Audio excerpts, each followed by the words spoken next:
board members, and fellow co-workers. My name is Tanya Salinas. I am a proud SEIU 521 member and president of the Kern Mano County Central Labor Council. Today I'm here to discuss an important milestone in our ongoing fight for workers' rights, the Central Labor Council's decision to grant SEIU 521 local strike sanction. This decision is not just a mere formality. It symbolizes solidarity and strength among labor unions and the workers we serve. SEIU 521 has been a champion for the rights and dignity of workers, advocating for fair wages, better working conditions, and robust benefits. The strike sanction signifies broader support from the Central Labor Council, empowering union members to take action when necessary. It acknowledges the struggles many workers face in their daily lives and the need for collective response. In times of economic uncertainty, it is crucial for workers to stand united. The Council's backing sends a clear message to employers. We will not back down in the face of unjust practices or inadequate compensation. It reinforces our commitment to negotiation and fair treatment, ensuring that working families can thrive instead of just survive. Ultimately, this strike sanction is about more than just a single union.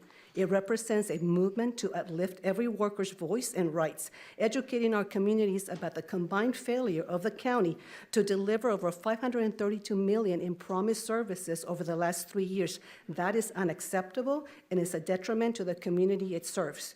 To our working families, as we move forward, let us remember the power of solidarity, our shared purpose, and the belief that together we can achieve the equitable treatment all workers deserve. Thank you. Janine Adams, I live in Tehachapi.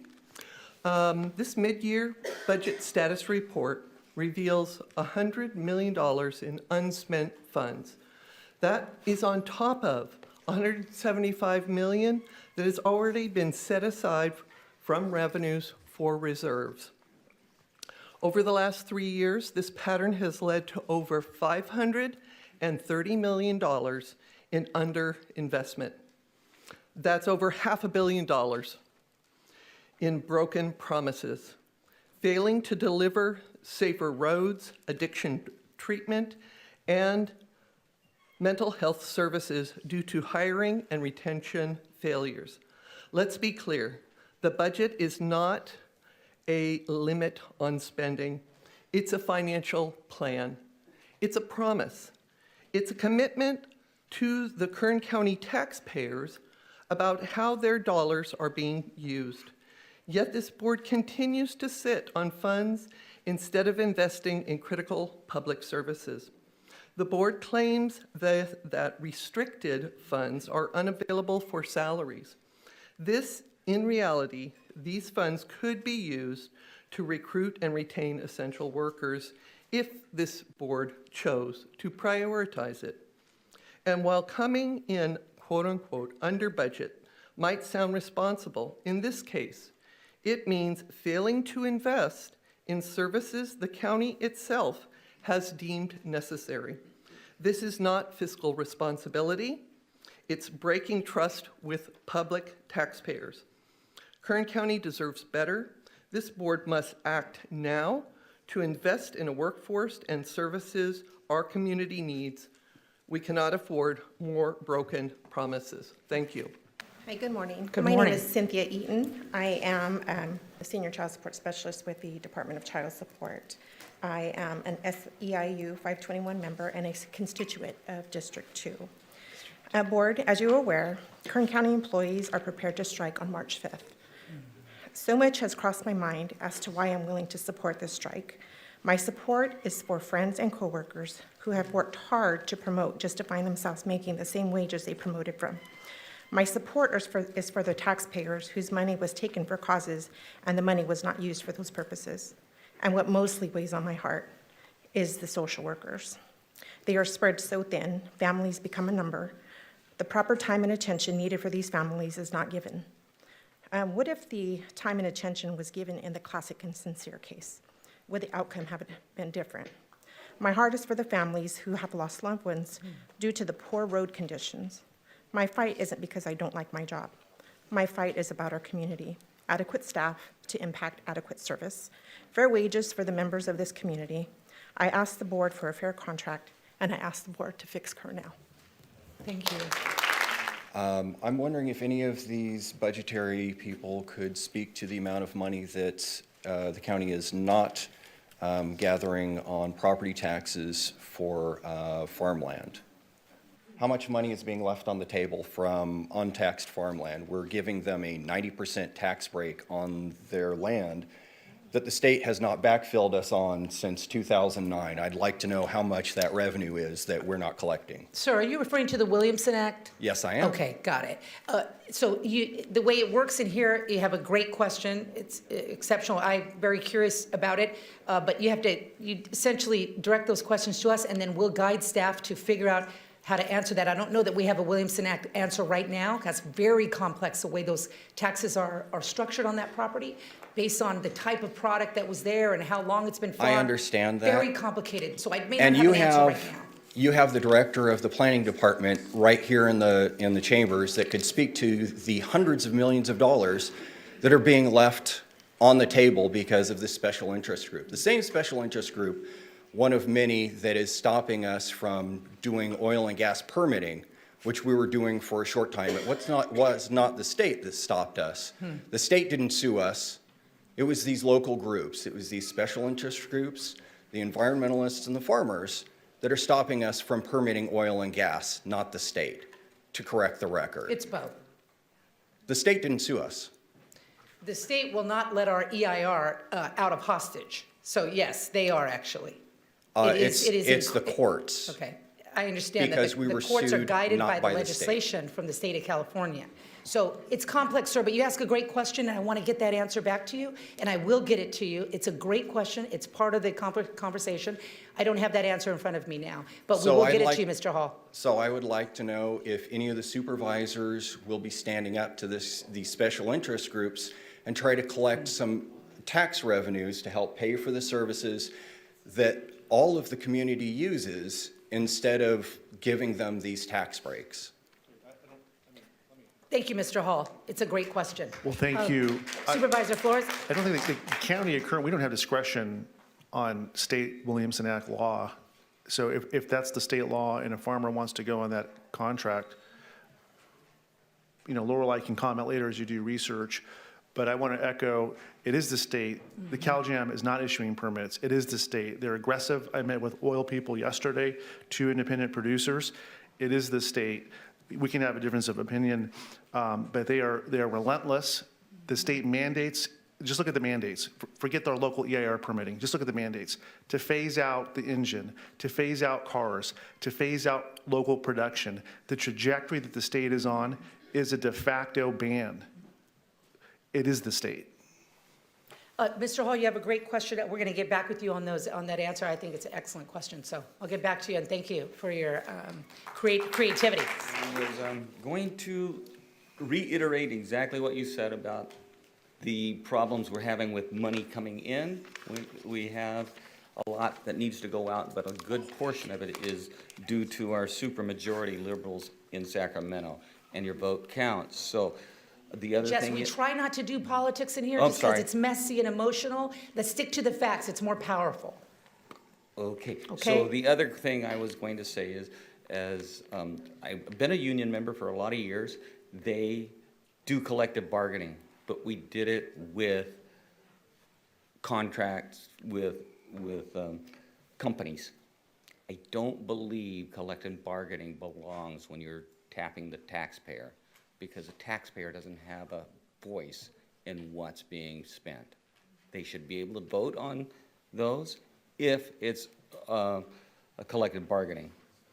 But if I went to a contractor and said, hey, you're going to work for this, and all of those people out there are going to pay for it, they don't have anything to say about it, it wouldn't be fair. And that's what collective bargaining does in our government. Thank you. Thank you, Jess. Good morning. Good morning, Board of Supervisors. My name is Victor Portillo. I'm a Program Support Supervisor for Employees Training Resource. I have invested approximately over 27 years in my career, and I'm a proud county worker. Our goal is to assist the public in securing training and employment services so they can become, I'm talking about job seekers, contributing members of our county. I am a constituent of District 1, and that is Supervisor Jeff Flores. I'm here to comment on some issues affecting our department. We are facing staff shortages in our workplace. Case managers and job developers are at times asked to cover reception and resource room responsibilities and other activities in assisting the public. This is largely due to not backfilling permanent and extra help positions. Therefore, it takes longer to get folks into the workforce. In addition, employee morale is low because of low wages and having extra work put on them, meaning that they can't give their all to all clients the attention they deserve. So borrowing from Peter to pay Paul is not a good measure, it's not a good strategy, it's not effective to both employees and the public. And respectfully, this morning, I asked two requests. Number one, that we would like to ask Supervisor Jeff Flores to meet with me and my coworkers to discuss these issues and work to find better solutions. And also to discuss a better way to use the $500 million that are being underspent. And second, I would like to ask, respectfully, we're asking the Board of Supervisors to go back to the bargaining table and to bargain in good faith. And I asked this morning, what is bargaining in good faith? Well, exercising good faith is following the golden rule. Do unto others as you have them do unto you. And also, it is written, the labor is worthy of his wages. That's including you, that's including us, that's including everybody that works for an employer. And I appeal to the board this morning to, in good faith, to give respect to the workforce, give dignity, give fair wage increases and proper accommodations to our great county workers so they can fulfill their responsibilities to the great citizens of our county. And I just want to thank you for the time that's been afforded to me. Thank you. Hello, my name is Chance. I'm a private business owner here in town. I pay lots of taxes. I just wanted to say thank you, Board, for being fiscally conservative and making sure that we keep our savings account intact. Thank you. I'm Dr. Robert Hurd. I'm a resident here in Kern County. I've gotten to know a lot of social workers here. They're responsible for protecting the integrity of our people in our county, just like police officers, just like fire department, just like the Board of Supervisors. Integrity is a big thing, and they've maintained their integrity over many years without a raise. In fact, I think they went about 10 years without a raise. And yet, they still maintain the integrity of what they do. They protect our community just like police officers. I'm a former Army officer. I protected this country, and I did it with integrity. I have so much respect for every social worker in this room, the jobs that they do, the stresses that they take home. I suffer from PTSD. I can only imagine what they suffer from dealing with it day after day after day. We've shown what happens when that integrity of them being able to do their job is compromised. We saw it in California City. We saw it in Tehachapi. Give them what they need to move forward so they can take care of their families. Currently, the average social worker who's hired makes $24 an hour.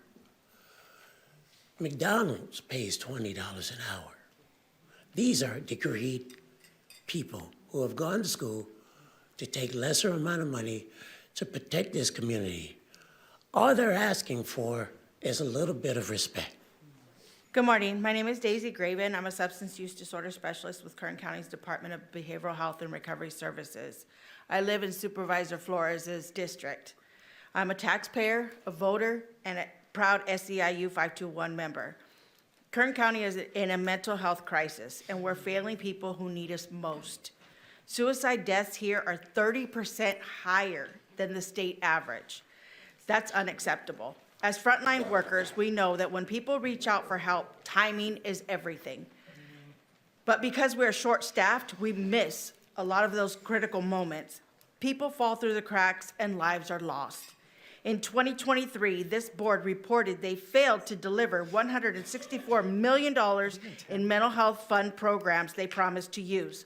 Funds that could have saved lives but are going unused. That's not just bad policy, it's neglect. The people of Kern County deserve accountability. BHRS workers are standing up for those who can't speak for themselves. Supervisor Flores, I'm asking you directly, meet with me and my coworkers, your constituents.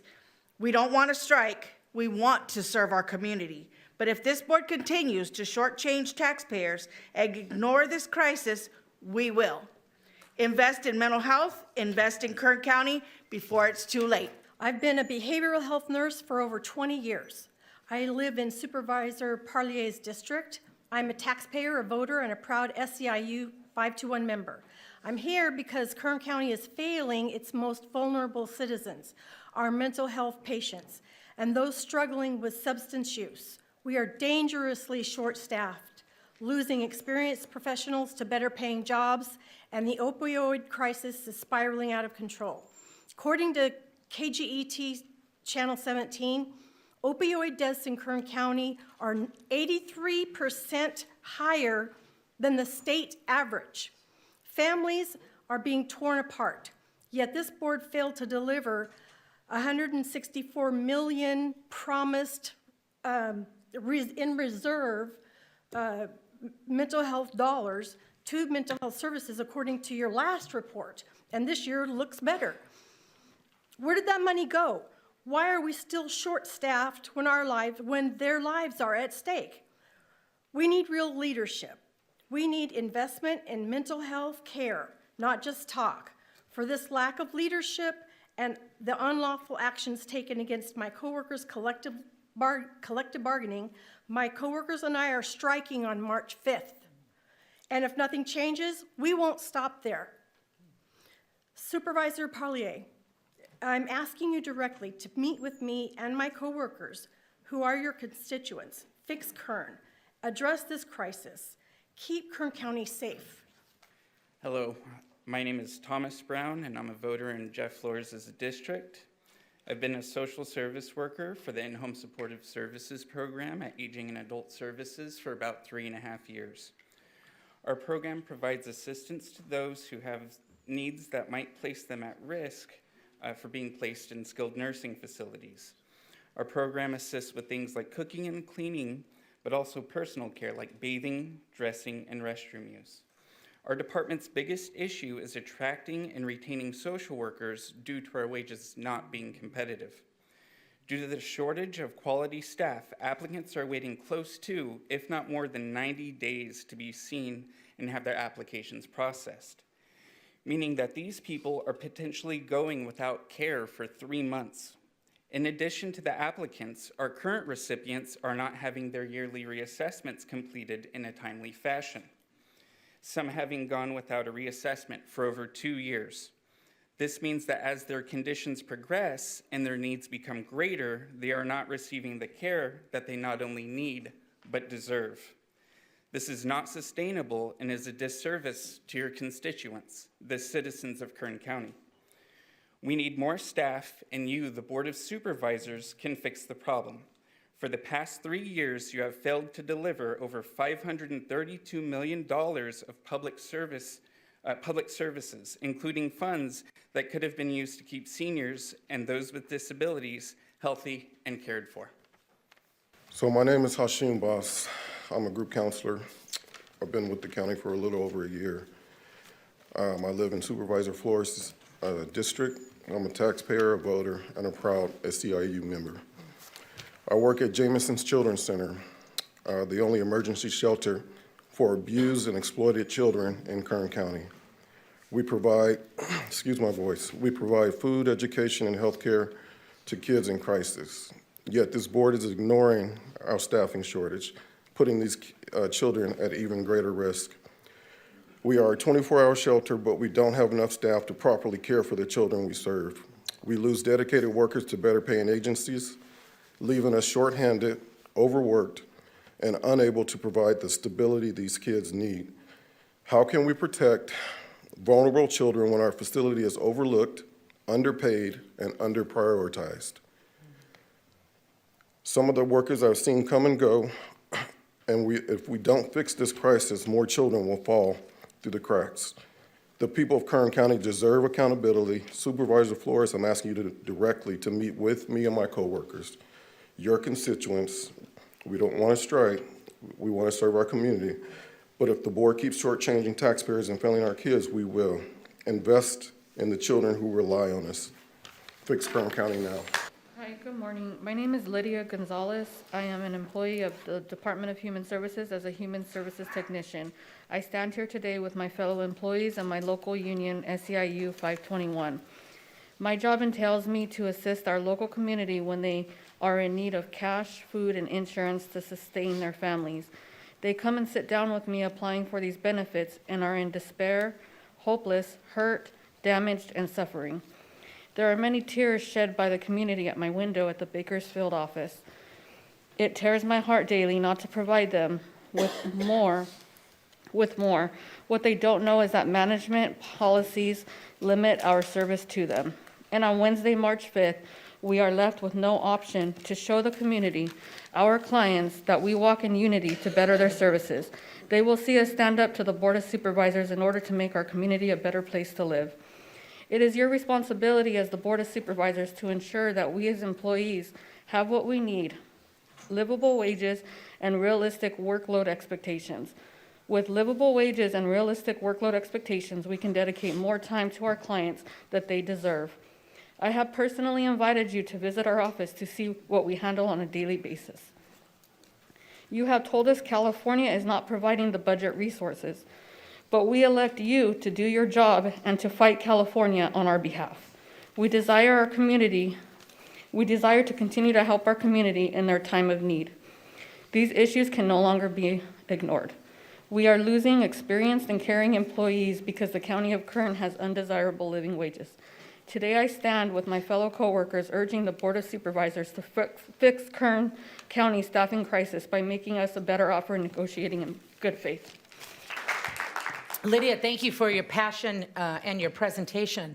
You know, the way in which this has happened is very clever. You know, it's death by 1,000 cuts that Kern County has been targeted and punished. And the way it works is they won't let us work. They just won't let us work. They have the final say. They won't give us a permit. We are not drilling.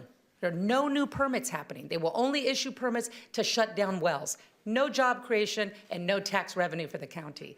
You know, it's a way to torture us and to, try to shut us down, frankly. I mean, that's my honest opinion. And I don't know how we're supposed to survive here, Lydia, when the state thinks of us that way. That's the relationship with us. And it is destructive and it's toxic, and you see what the outcome is. We have 5,000 members where a 1% raise is $1 million to the general fund. And it's worth it, yes, unless we don't have it. When I started at the board 12 years ago, the discretionary revenue that this body had the ability to have some control over was about 1/3 from the oil and gas revenue. Now it's 10% and reducing because we simply don't have the money coming in because the state will not give us the permits. They don't like oil. They want everything to be electrified. And in the future, I believe that's going to be the case, maybe 100 years out from now. But the pace at which they want us to move and the directives they make on us are not job producers. It's governance by prohibition and shame. It is not productive. It is not helpful. It isn't letting Kern County do what it has done for 100 years. 100 years, 70% of the state's oil and gas. 60% of the state's renewables. Somehow we're targeted and our finances are dwindling because of it. I'm just trying to be honest with you. That doesn't solve any of your problems, but this is something that's real and we have to address, and it is a part of what we're doing today, like it or not. Thank you, Lydia. I appreciate you, and I'd love to meet with you and take a tour. And we have to figure this out because you guys are actually powerful in Sacramento. Kern County is not. Sir, good morning. Good morning. My name is Clayton Campbell. I'm a taxpayer, I'm a voter, and I am also a resident of Jeff Flores' supervisorial district. I may be the only person in this room, or one of very few people, who does not collect a check from the county of Kern. I do pay taxes, however. We have a bit of a mixed adversarial situation here. There's a combination of democracy in action where you have people voicing their opinion to the government, and we also have a collective bargaining situation. And because of this political show of force from a labor union, this might potentially create a skewed perception amongst members of the board as to the public will on the question of public employee compensation in this county. This is exactly why great American statesmen like Ronald Reagan and Franklin Delano Roosevelt were opposed to the creation of public employee unions, because of that obvious conflict. I'm here to speak for the side that sometimes gets overlooked in these negotiations. The little old lady, the single mom, the business owner, the oil field worker who's on unemployment. I'm talking about the taxpayers who pay the bill. People like me who pay in and don't collect a check from the government. Who represents these people in this negotiation? You do, the 5 of you. The people of this county have elected you to represent their interests and not the interests of any special interest group, including a union of county employees. You are the stewards of the people's money. It's not the county's money, it's the people's money. Under the stewardship of county government, we've dug a $2.5 billion hole. And based on the presentation we saw earlier, it looks like perhaps there's a light at the end of the tunnel. The union appears to wish to extinguish that light and live with the same kind of excessive government spending that got us into this mess in the first place. So I'm asking you to stand up for the taxpayer, for the average person who pays into the system, who is burdened by inflation, increase in sales taxes, increase in property taxes as property has increased in value in this county. Stand up for those people. Those are your constituents. And I thank you for your time. Thank you, Mr. Campbell. Hi, Melissa Jones. I'm a substance abuse disorder specialist. I work here on L Street, and I'm going to read. Maria Hernandez is a coworker of mine, but she had to leave, and I'm going to read what she wanted to say. So Maria says, I'm a voter in Supervisor Flores' district, a substance use disorder specialist at Kern County, and a proud SEIU 521 member. I've worked in substance use treatment for half my life. I've seen how neglecting drug and mental health services destroys lives. The fentanyl epidemic is devastating our community, affecting people of all ages. 80% of the calls we receive involve fentanyl use, and many don't know how to access Narcan, the medication that reverses overdoses. Last year alone, 297 lives were lost to fentanyl overdoses, surpassing the 252 deaths from the previous year. Our programs serve people as young as 12, but we don't have enough staff or resources to help them. Some programs are already at capacity because of staffing shortages, leaving youth struggling with addiction without the help they need. Meanwhile, this board has failed to deliver $532 million in promised public services over the past 3 years, according to your own records. Supervisor Flores, I went to your office on September 5th. You need to listen to us. You need to walk a mile in our shoes and tell me we have enough resources. Excuse me. This board took an oath to serve the community, but is failing us. If you want to step up, we will hold you accountable. If you won't step up, we will hold you accountable. I demand that Supervisor Flores meet with me and my coworkers, your constituents. We need competitive wages to retain experienced staff and hire new employees to win a war that many are struggling to defend. I urge my community to stand together and fix Kern County now. We don't want to strike, but we will if you keep shortchanging taxpayers and short staffing essential services. And also, I just wanted to, with respect to David Couch, earlier you said that, that you couldn't do the social worker's job. And many can't, you're right, many can't do our jobs. It takes a lot of compassion, a lot of patience, a lot of empathy, and we still can't get to everybody. And so I just want to say that I love my job, and I would just like to afford to do it. Thank you. Good morning, members of the board, SEIU 521 members, and fellow citizens of Kern. My name is Odilia Araujo de Camacho.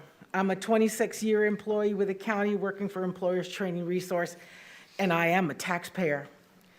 I am currently a re-entry case manager for the AB 109 program, working with those who are on probation or EMP, assisting them in finding stable employment so that we can have some more taxpayers.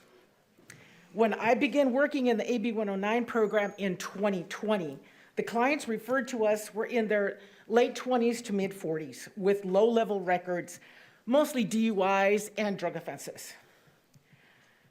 Then 2 years ago, that changed. And now those that are being referred to us have more dangerous and serious criminal histories. The most alarming change is how young they are. We now have 18, 19, and 20-year-olds being referred who have the most serious offenses on their record, including sexual offenses against those who are even younger than they are. 5 years ago, these folks were 13, 14, and 15-year-old children. 10 years ago, they were as young as 3. How many of them were in situations that were harmful to them, that influenced them to go the wrong way? How many of them were referred to services when they were children, but were shuffled from social worker to social worker, therapist to therapist, or simply fell through the cracks? And what is happening to their victims? Are they getting services? With the staffing that we have, probably not. The county's failure to provide services it promised to the taxpayers has a human cost. I see the human cost every single day, and it's awful. Some days I go home, I'm driving home and I'm crying because I don't know what else to do. I'm trying as hard as I can. Please, try your hardest, because how many people have to suffer? How many more? Thank you. So I'm a social worker with the Department of Human Services and a proud SEIU 521 member. I want to share a statement from my coworker, Brenda Maldonado, a Child Protective Services supervisor, and it reads as follows. In CPS, we work tirelessly to protect vulnerable children, to help reunite families, and provide critical resources, but short staffing and overwhelming caseloads are making it harder to do this job effectively. According to data from the California Department of Social Services, a child in Kern County is nearly 3 times more likely to die after abuse is reported compared to the state average. That's unacceptable. Statistics are easy to read, but I have been broken many times over our children who are victims of abuse and neglect. Children who have said they are alone, abandoned, and there is no reason for living. I have mourned children who have perished due to abuse and neglect, including those in foster care who were re-victimized. Children who have died due to lack of adequate mental health services. Children who are being trafficked and who are being lost to the fentanyl crisis. If you walked a day in our shoes, you'd know when social workers are overwhelmed and under-supported, kids suffer. Families suffer, and Kern County suffers. We have lost good social workers who care about our children due to the unmanageable caseloads and lack of resources offered to us. We want to be able to do social work and help our community. We want to promote change, and it hurts when our leadership does not value our work in the community, and most importantly, that our children are suffering.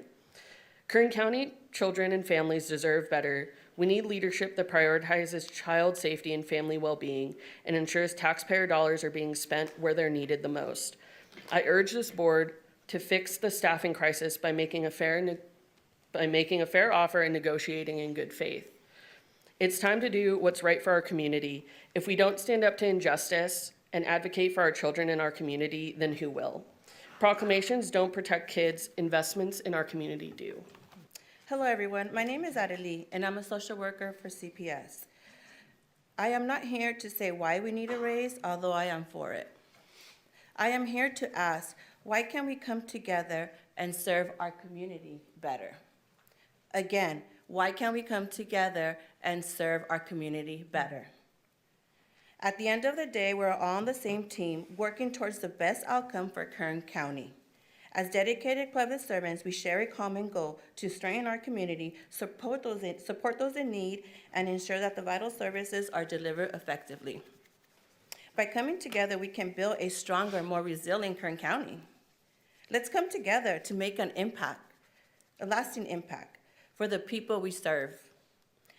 Let's set aside differences and unite in our shared mission to provide essential services, uplift those in need, and create a stronger, healthier community. Because together, we can do more for the people of Kern County. We want to serve our community better, but to do that, we need to be compensated fairly. It's not just about the money, it's about ensuring that we can focus our work without added stress of finance insecurities. Again, it's ensuring we can focus on our work without the added stress of financial insecurities. Appropriate compensation allows us to be more present with our clients, provide higher quality service, and avoid burnouts. When social workers are supported, our entire community benefits. Let's invest in those who dedicated their lives helping others so we can continue making a meaningful impact in Kern County. Again, true progress happens when we work together. Again, true progress happens when we work together. By collaborating, sharing ideas, and supporting one another, we can strengthen our services and provide and create lasting positive changes to Kern County. Once again, I ask, why can't we come together and serve our community better? Again, why can't we come together and serve our community better? Thank you. Good morning. My name is Anna Medel, first name A-N-A, last name M-E-D-E-L. I want to start by expressing that all views that I say today are my own. I came to speak today on things I want to see out of this county, the county that I was born and raised in, and the county that I live in and work for. I want to see your board members attending events that mean a lot to our communities and to the county workers that put so much time and effort in, not just ones that y'all think will look good for photos. I want to see a larger percentage of our adopted county budget going to education. Our literacy rates are dropping, and y'all allocated nearly 0% to education last year. I want to see compost, trash, and recycling bins in all county buildings. I want more frequent maintenance checks of all county buildings, particularly for things like our AC systems. Last summer, several library branches had to close for periods of time because the AC was out.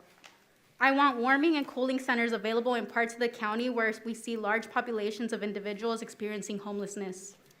I want proper shading at all bus stops in this county. We have over 105-degree summers, and people rely on public transportation. To not provide shade is ridiculous. I want a review of the current status of all county roads and a plan in place to sufficiently fix all roads, as well as a plan to improve our infrastructure to withstand a changing climate. I want so much more than what it seems like your board is capable of. Leticia, I know you probably weren't expecting this last election to be as close as it was, and trust me, next time it might not be. Jeff, Chris, I know y'all are next up for election in 2027, so let's see how much y'all do in these next 2 years. Philip, David, you have a bit of time before your elections in 2029. Please don't waste it. Y'all have been way too comfortable, and that's gonna stop.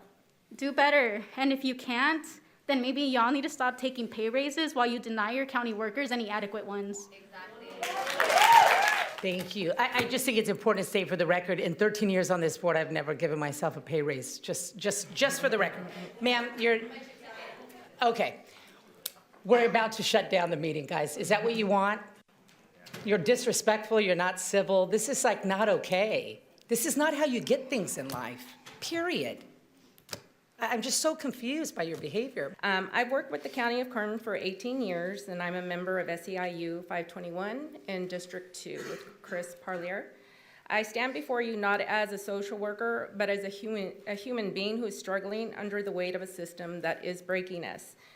We love our job, protecting children, supporting families, and truly making a difference. But the truth is that it is breaking us. Caseloads are unmanageable. Everyday workers are expected to handle more families than we can properly serve. We want to be thorough, give each child the time and care they deserve, but there simply aren't enough hours in the day. And so we work overtime, and a lot of it. Not to get ahead, but just to barely meet the bare minimum, if possible.